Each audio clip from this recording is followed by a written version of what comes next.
Hello, you are listening to the Natural Healing Show for UK Health Radio. I'm your host, Catherine Carrigan, medical intuitive healer and Amazon #1 bestselling author. You can find out more about me and my work at catherinecarrigan.com and unlimitedenergynow.com. While you're there, definitely sign up for my newsletter so you can learn even more about how you can heal yourself naturally. Now, our guest today is Gwen Payne. You can find out more about Gwen and her wonderful work at gwenpayne.com, and that's GwenPayne.com. Now, Gwen is a breathwork practitioner. She also teaches yoga and ecstatic dance and is a passion test facilitator. Welcome, Gwen Payne. Thank you so much, Catherine. Thank you so much for having me on your show. Now, Gwen Payne, what exactly is breathwork? Breathwork is a conscious, connected breath. In this case, set to music. That's how I typically facilitate it. There are lots of different breathwork styles at this point, and some of them are done through the nose. I prefer doing it through the mouth. And what that does is it opens us up to allow for more energy flow to flow through us. The benefits are really innumerable. We might get into that later, of course. But it really brings us into the present moment. And the way that I typically facilitate it is done lying down with the eyes closed, as I said, set to music, and it creates an inner journey. That's really fascinating. Now, I taught yoga for 23 years, and in my teaching and study of yoga, I've practiced a lot of what we in yoga refer to as pranayama, which is breath work. And I've also recently created an online course that you can find at 8 Minutes to Inner Peace. And it's a kind of breath work. But I love talking to other breathwork practitioners because we all have a different way of approaching it. So, Gwen Payne, how long have you taught breathwork, and how did you first come to the journey of breathwork? Well, it's been quite a while. My first personal experience with this type of breathwork, because I also have done yoga for many years, of course, was over 30 years ago. And then I trained so I started training 20 years ago and have been in personal practice for just over 18 years now. And I've taught in a variety of ways: personal sessions, individual sessions, semi-private groups, big, large groups, and I love the diversity of all of it, I have to say. Now, I've had the great privilege of experiencing the Gwen Payne breathwork method, if we want to call it that, in a writing workshop.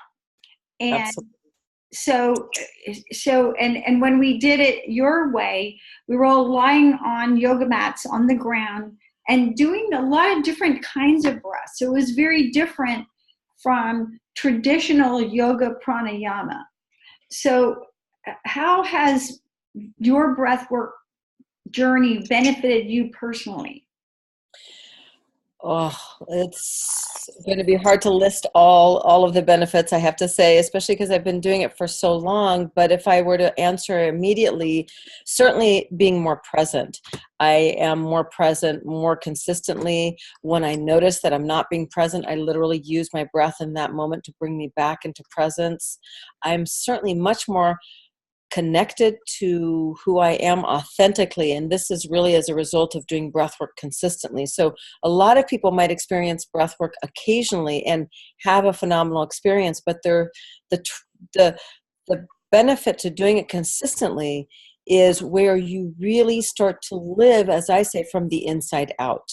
And so that's, of course, just encompassing of many, many benefits within that. And I just wanted to add that I do call my breath work breath as prayer. We hadn't talked about that before, but so breath as prayer, because to me, this is really opening us up to connect with something far greater than ourselves. Yeah. Now, I know that you are a master breathwork practitioner and that you've taught breathwork for 18 years. What's the most profound personal experience that you've had with breath work? Let's see. Well, I know that one time I literally felt as if I experienced a near-death experience, if you will, where felt that I experienced death in my journey and felt myself lifting out of my body. And this was perhaps the most profound because of the lasting impact it had. All of the breathwork journeys stay with me and continue to unfold. In fact, even after the breathwork, that's the beauty of it. But this really was the most compelling, if you will, experience I had, where when the breathwork journey was over and I felt like I came back into my body, that it really felt to me similar to what I've read about in near-death experiences, where I just had this different perspective on life and really saw my own life and life itself through a very, very different lens. I felt very marked from that particular experience. Yeah, no, one of the wonderful things for me about studying and practicing natural healing is that I've had an opportunity to experience many forms of breath work. And when you study breath work, it brings you to an inner experience, an inner realm, if we call it, that you also can experience in deep states of hypnosis, or if you've ever experienced plant medicine, then it's the same thing. So, I would really love to hear your opinion on the similar states that you find, because what my experience has been, again, plant medicine, hypnosis, breath work, all of these take us to these very deep places within ourselves where we're able to find the answers literally within. Absolutely, Catherine. So when I'm teaching somebody how to do this on their own for themselves as a personal practice, I call it a practice of self-love because it is an opportunity on an ongoing basis to cultivate a relationship with our inner self in a way that I really know very few other modalities that create that container and give us that opportunity to literally be face to face with ourselves in this way. And the reason I call it self-love is, to me, love is unconditional presence, and this is what we bring into the breath work, is our unconditional presence as we embrace all of who we are. And I was also trained in hypnotherapy, and you're absolutely right when you say we access the same states. What I love about the breath work is that even though there's a facilitator, that the facilitator is not necessarily making the experience go one way or the other. They're supporting the experience, if you will. So let's just say I'm a hypnotherapist and I can see that perhaps a client might want to regress back to a certain time or what have you. And maybe that client, however, is perhaps not totally ready for that. So I know that I've had certain people say, I've tried hypnotherapy and I wasn't able to regress. And sometimes hypnotherapy works wonderfully and sometimes it doesn't. And yet with the breath work, what happens is that it's really not up to us. We're not creating the experience. We're opening up to breath and therefore spirit to create the highest outcome for us each and every time. And as a result, whatever is ready to come up in that moment. So it's really about divine timing. And I've had clients come out of a breath work journey and say to me, I can't believe what just happened. Something that an experience I had 10 years ago, I didn't even realize I was carrying this around with me. Never thought about it once. And it came up to be acknowledged and to be released, perhaps. So as far as ayahuasca goes, I personally have never done ayahuasca. I know it's the same thing essentially. And I know a lot of people who have done ayahuasca, and they shared with me that they were able to access the same state. So for me, it feels like a much more gentle, possibly way to access this, as you said, same state within us. Yeah, I was recently talking to a colleague of mine, a fellow author, who happens to be a hypnotherapist, and he's trained in that. And I asked him, I said, what's your opinion about hypnotherapy? And he said that field tends to, he was really frank. Mm-hmm.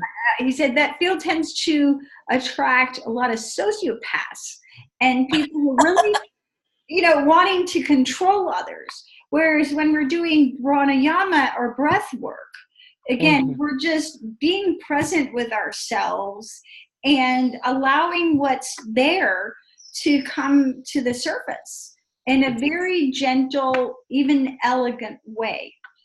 Now, Gwen Payne, breathwork practitioner, I know that you practice you have your own personal breathwork practice. What does that look like? I have to walk my talk. I mean, frankly, I can't be a breathwork practitioner and not do the work. So, and it is something that I do with joy. It has really been such a game changer for me in my life, and so incredibly rewarding to witness how other people's lives change through breathwork too. That, as I said, this is something that I turn to with a great deal of enthusiasm myself, luckily. And so what it looks like, Catherine, is most mornings I will sit in a chair and I'll use the same breathing technique that I use when I'm lying down and going into an in-depth journey, but I just do it for 5 minutes. Now, I will play music at the same time. I often write afterwards, but there are many mornings when 5 minutes just isn't enough. So the 5 minutes can, extend into 10, 15, 20 if I have time. But I do try to do at least 5 minutes most mornings. And then I do a breathwork journey, which is typically around an hour of that same style of breathing, again, set to music, but this time lying down, eyes covered. And I do that once a week. Last week I was traveling. I missed it for a week, and I can really tell you, I could tell the difference. Absolutely. So, in fact, I want to add one more thing to that, Catherine, is that for many years, that journey that I would do I would do it on my own. I would just, guide myself. And that was extremely powerful. But the last couple of years, I have reached out to other master breathwork teachers who are teaching. And I actually have signed up for a couple of trainings, even though my foundational training 20 years ago was a year and a half. I really love to learn from other teachers who I admire and respect in our field, and as a result get held by them when I do my own breathwork journeys, and I've really been enjoying that. Yeah, and whenever we go to a breathwork workshop, we get to participate in that field of chi, so to speak. I know for myself, like many yoga teachers, my introduction to pranayama came through my study of yoga. And I have 6 200-hour teacher trainings, one out 500-hour, and I would be a yoga therapist if I thought anybody even cared. But I know that when I was studying yoga, we'd go through these very rigorous weekends, and you're practicing the physical postures all day. But I would always love Sunday mornings, because we would come in, we would do our pranayama, and then we would meditate. And what I would notice is that I personally would go into a deep state of inner peace.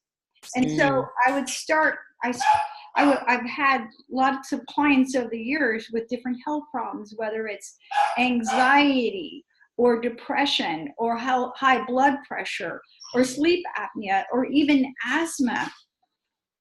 And I would start to teach them very simple forms of pranayama. And for myself, I had a client years ago with high blood pressure, and his blood pressure was so bad that he had kidney failure. And he would have to get up every morning at 4 a.m. and drive to a dialysis center and for kidney dialysis. And I remember he was on 3 different high blood pressure medications. His blood pressure was still out of control, and he was not able to work because of his health issues. So he was under health stress, financial stress, and he was married and had kids. So I thought, what can I do that would actually make this man's life better? And I taught him breath work and started creating some videos, and that was the origin of my online course, 8 Minutes to Inner Peace. But what my breath work practice looks like now is there's a really wonderful app called the Inner Balance app. And it's a gadget that you can purchase for about $149. And it's an app you download onto your iPhone, your smartphone, and you attach a little device to your ear and another part to your shirt, and you practice your breathing, and it shows you your level of what's called entrainment. So what I like about it is if I'm stressed, it immediately shows that. And it also shows, when I do my breath work, how I can go into these deep states of peace. So sometimes I even prefer that practice over meditation, because it's instant, immediate feedback, and you really can't cheat it. So, I'll notice it's a great way for me to monitor my thoughts. So if a stressful thought comes up or a worry thought, it shows it instantly. But when I focus on my heart and I really focus on, deep, relaxed, circular breathing, then I can go into these deep states. And it's a great way to sort of step outside my ego and step outside my thoughts. Absolutely. Yeah, it sounds a little similar to what a friend of mine has, which is a heart math gadget as well that she monitors her breathing with. Yeah, it is the heart math gadget. Oh, it is. Okay, yeah. And then she's worn it sometimes to the breath work, because she actually does weekly breath work with me just to see what's happening. Yeah. And the Institute of Heart Math, they do wonderful work, and they have wonderful biofeedback gadgets. And I think it's a really great, way to start, even when you're a beginner, or especially when you're a beginner, because you can see how your breath entrains your heart. But again, even myself, I've been meditating and practicing yoga and breath work for 23 years now, teaching. But I still like that device. So again, I think it's great when we do natural healing that we try different things. I think you're absolutely right. And I would say that there's a huge difference between meditation and this type of breath work, because I periodically have people come who have been meditating for years, and they're really surprised by what comes up in the breath work. Because for some people, they're able, and this is not the case for everybody, but they're able to meditate and yet suppress a lot. And so with the breathing, that just can't happen.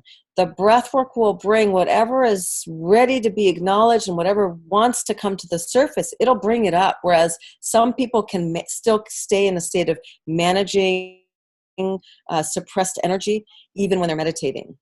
Yeah, I totally agree. And what I notice when I'm working with clients with anxiety, again, if I teach them this little breath work routine, they can usually cut their anxiety level at least by half in a surprisingly short period of time, just by doing breathing exercises. I totally agree with you, Catherine. I do the same. I teach clients who've got, because a lot of people have anxiety these days. So it really has come up a lot. And so to be able to teach them to specifically reach for the exhale, that the exhale is the part that they need to focus on, because sometimes when people have anxiety, well, there's a fair amount of information out that if you breathe more deeply, you'll get calmer. But if you're in a state of contraction, you can't breathe more deeply. And when you focus on really letting that exhale go and focusing on the exhale, then you can actually authentically create space for that inhale to start to deepen. And I've found that actually using the voice as well, so making an ah sound on the exhale, for people that feel comfortable doing that, let's just say they're not, in a public area, or even if they are, maybe they don't care, but to incorporate sound as well helps to clear the mind of whatever stories are exacerbating the anxiety. So that vibration of our voice combined with that exhale can eliminate anxiety just like that. Yeah, and I think that it's so powerful that you and I have testimonies like this, because when people are feeling anxious, they literally feel trapped and stuck, and it's like they don't know what to do, and they want to be able to shift out of that negative, stuck, anxious feeling. And I think that's why so many people get addicted to drugs, both legal and illegal, because they don't know how to create that calmness and that peace in themselves. And it's so empowering, I think, to be able to show people that you can shift your mood very, very quickly and very profoundly, simply with your own breath. Oh my gosh, I couldn't agree with you more. And it's literally available all the time. It's right under our nose. It's free. So absolutely, I think that that trapped feeling comes from the fact that what's happening with anxiety is we're trapping fear inside of us. So it's just maybe even just a small wave of fear that comes up that then we shut down. And so that trapped feeling comes from us trapping the fear inside of us. And so as we breathe, what's happening is we're just allowing this natural wave of fear that's perhaps very small in and of itself to be acknowledged and to be released. And therefore you can come back home, if you will, your inner resources of calm and peace and so on and so forth. And this other piece about labeling it, so labeling anxiety or labeling depression, and I'm not saying that those don't exist, but that if we can separate ourselves from the labels and remember that probably what's happening is we're not breathing. We've shut down our breathing in that moment. And if we can remember and remember that we're holding in energy. So as opposed to allowing energy to move through us, so that we can put ourselves back in the seat of power, essentially. That this isn't, we're not a victim of a label of anxiety, or we're not a victim of a label of depression. A lot of times we're disempowering ourselves by holding energy inside of us, that if we could move through our breath, all of a sudden we can access totally different states like we were talking about. And this is where my plug for a daily breathing practice comes in, because we don't remember in those moments to breathe more deeply typically if we don't breathe consistently. So you and I have breathing practices, but for a lot of people, those are exactly the moments they're not going to remember because they are shut down. They've had a response to something in their environment, or maybe a thought in their head where they shut their breathing down, contracted their bodies. So if we breathe every single day for maybe 3 or 5 minutes a day, as I described my practice was earlier, then you do have the reflex. You have the thought that can come in that will tell you, breathe, or exhale, or inhale, or depending on what you most need in that moment. Wouldn't you agree? Absolutely. And what I find is that when I am really stressed or when I'm feeling anxious, the first thing that I do is I turn to breath work. Now, Gwen Payne, I know that you have extensive training both as a yoga teacher and as a breath worker. Mm-hmm. How do you see the difference between breath work and pranayama? Well, breath work is really about releasing control. So even though I describe or I use the word technique, there is a certain form to it, a structure to it, but we want to let go of control. So in the breath as prayer, the breath work that I have created and that I teach, it's about opening. So we open to the breath. We allow the breath to breathe us as much as we breathe the breath, if you will. So we open to more of an inhale, and the exhale is where we really let go of control. So for one thing, the mouth is very open. So people typically at first when they start to breathe with me, they just barely open their mouth. And I'm teaching people to breathe with a nice big open mouth where it's still relaxed, where, as I said, the breath is already coming in and then we just pull it in deeper. So it's more of this co-creation. And the exhale is essentially like a sigh. It just spills out because the exhale is what we've learned to control. because when we learn to shut ourselves down, that's the part that we control the most, because that's where things come out. So when we're very young and we become socialized, one of the first things we learn is authentic, spontaneous expression is not okay.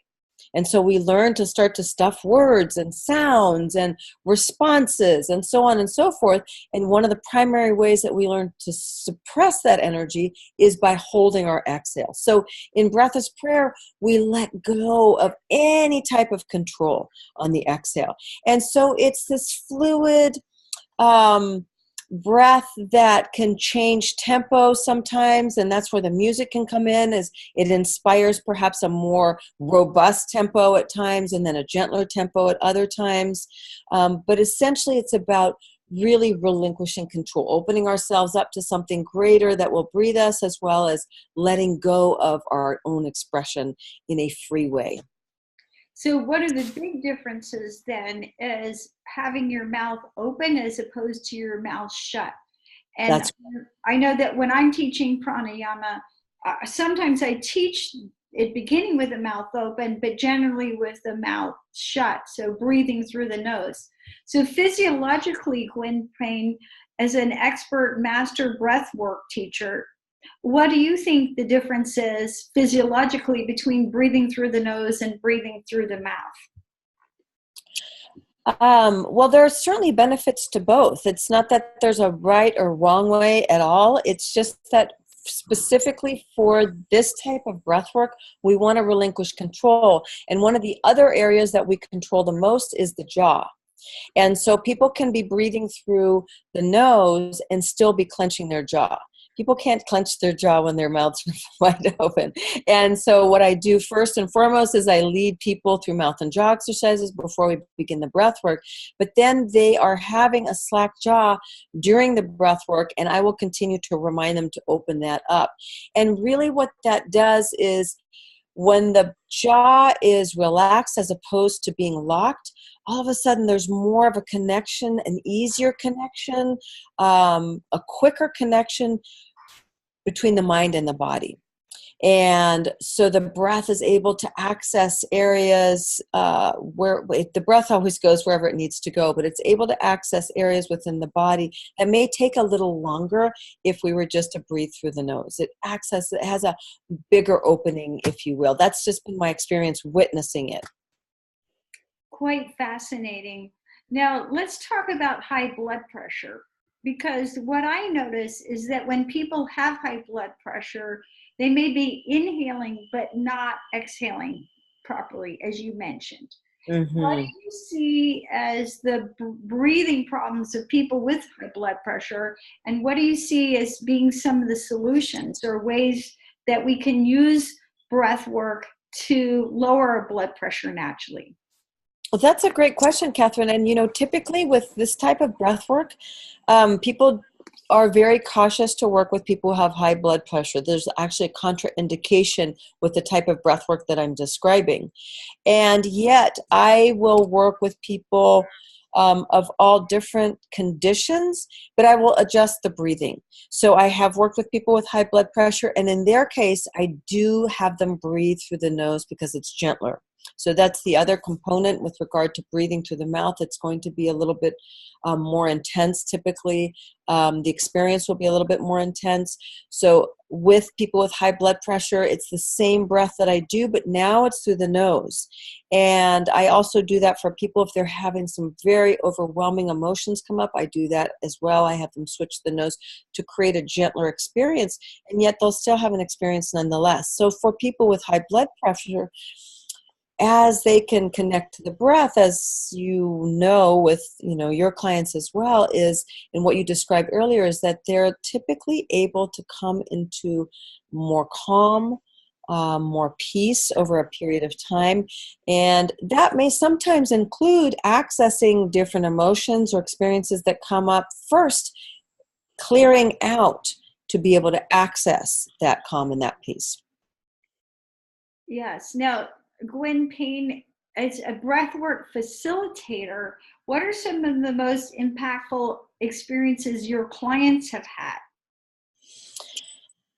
Well, The experiences that people have in breathwork are so varied, ranging from physical to emotional to spiritual.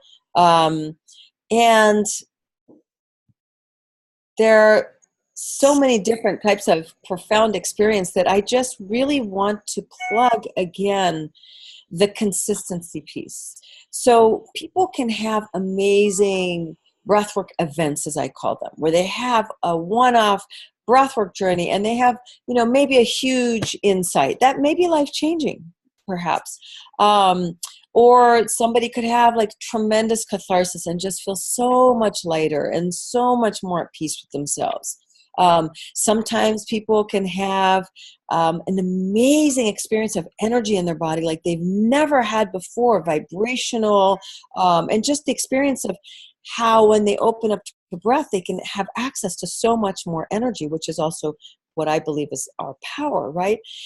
But the consistent breath work, doing breath work week in, week out is life-changing. And not all of those are going to be a big wow, but it's this cultivating an experience and cultivating a relationship with yourself where you really are deeply present with yourself in this way on a weekly basis, and start to embrace so many different aspects of yourself. So, a lot of us are fragmented. We've got our inner children, perhaps, or we've got, the soul retrieval, however we want to call it. There's a lot of pieces that are fragmented typically. Well, when we do breathwork consistently, really, breathwork is about embracing what is within us, all of it. And so when we do that consistently over a period of time, we can be more at peace with ourselves. We can be more congruent with ourselves. We can be more in harmony with ourselves. We can be more powerful as a result of joining forces with ourselves. And so what I've witnessed by breathing people on a weekly basis, so I have a group of people that I've been breathing for well over a year now, every single week, and they're the same as me. They don't want to miss a week. And witnessing them blossom, just witnessing them really living more authentically from the inside out is just an incredibly rewarding experience to watch. Now, Gwen Payne, I know that you teach yoga and ecstatic dance. So movement is part of your menu or repertoire. So some of the people in our audience may think, well, why should I just lie down and sit down and breathe when I could be exercising, whether it's I'm going for a walk or I'm riding my bike or I'm going for a jog? Because certainly when we exercise in a true aerobic exercise, we are changing our breath. What's your comment about how exercise changes our breath? And what are some of the similarities and what are the differences between, vigorous exercise and breath work? That's a great question, Catherine. So vigorous exercise does, of course, open up the breathing and does give us access to different states of being. So I've had runners tell me, oh, yes, when I run, sometimes I have emotions come up or I have a clear mind and I'm able to be more insightful about certain things. And so definitely some of the similar experiences. I would say the differences would be, for one, when we lie down and we do breathwork journeys, again, if we do that consistently, we're going to bring more awareness to our breath in our day-to-day. And this is really what I'm after. It's not just about that 1 hour that we are doing breathwork a week. It's not just about the 5 minutes we're doing breathwork practice in the morning. It's that in our day-to-day now we're consistently using our breath to bring us back into the present moment, to land us back inside of ourselves, to let go of maybe some emotion that was coming up in the moment, et cetera, et cetera. And so the thing that I've noticed is when people are doing vigorous exercise, well, there's a dependency, if you will, to be able to process in this way on having that time. Do you see what I'm saying? So I don't always have time to go for, a 5-mile jog, let's just say. So if I can start to remember that breath is available to me all the time, then that is freedom to me. And also, it's very similar to people projecting the well-being that they experience, let's just say at yoga. Oh, I love going to yoga because I feel so much better. Well, what if you knew that feeling so much better was actually a result of letting go of suppressed energy, whether it's physical energy, emotional energy, what have you? It's a result of letting go of that energy and coming home to your natural state. Do you see what I'm saying?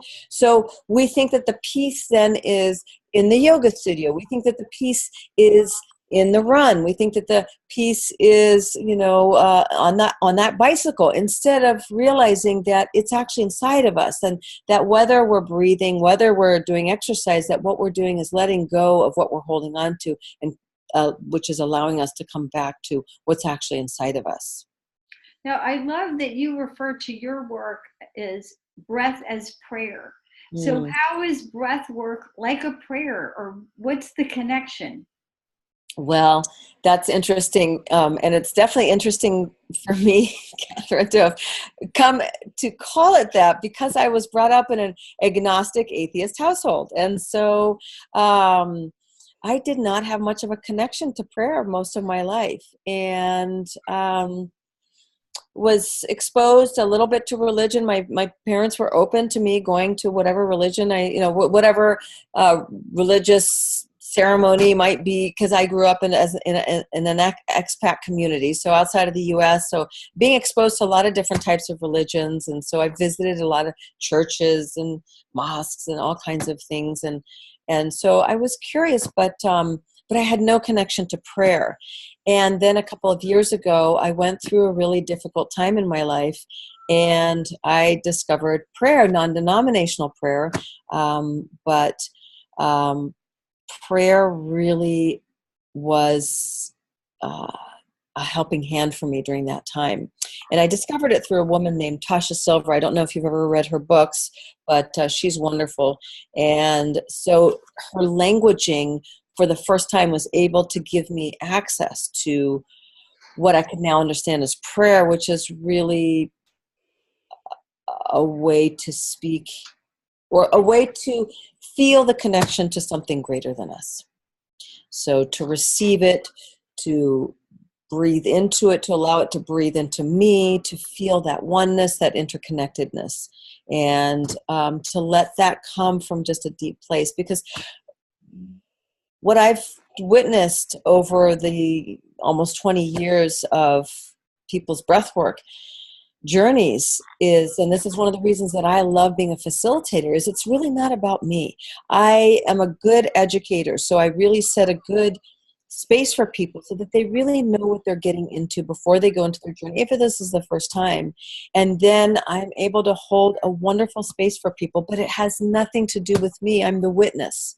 The breath work is about them opening up and allowing spirit to create the highest outcome for them in each and every time. And to witness that has been incredibly rewarding for me, because I see it every day. I see something greater than me creating the most incredible experience for somebody right before my very eyes.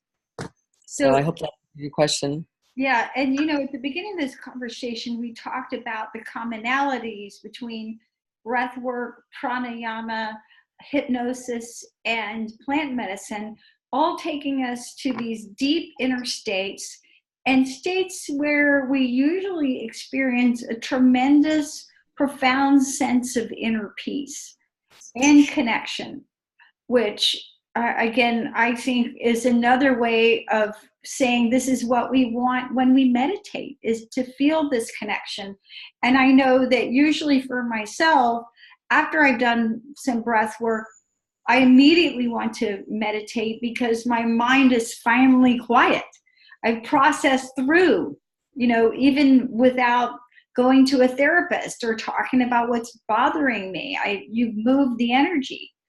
And also in that quiet, profound state, your mind, when it does speak, it naturally does tend to go to prayers. And, the Lord's Prayer or whatever prayer comes to mind, it seems the thing to do when you're in that peaceful place.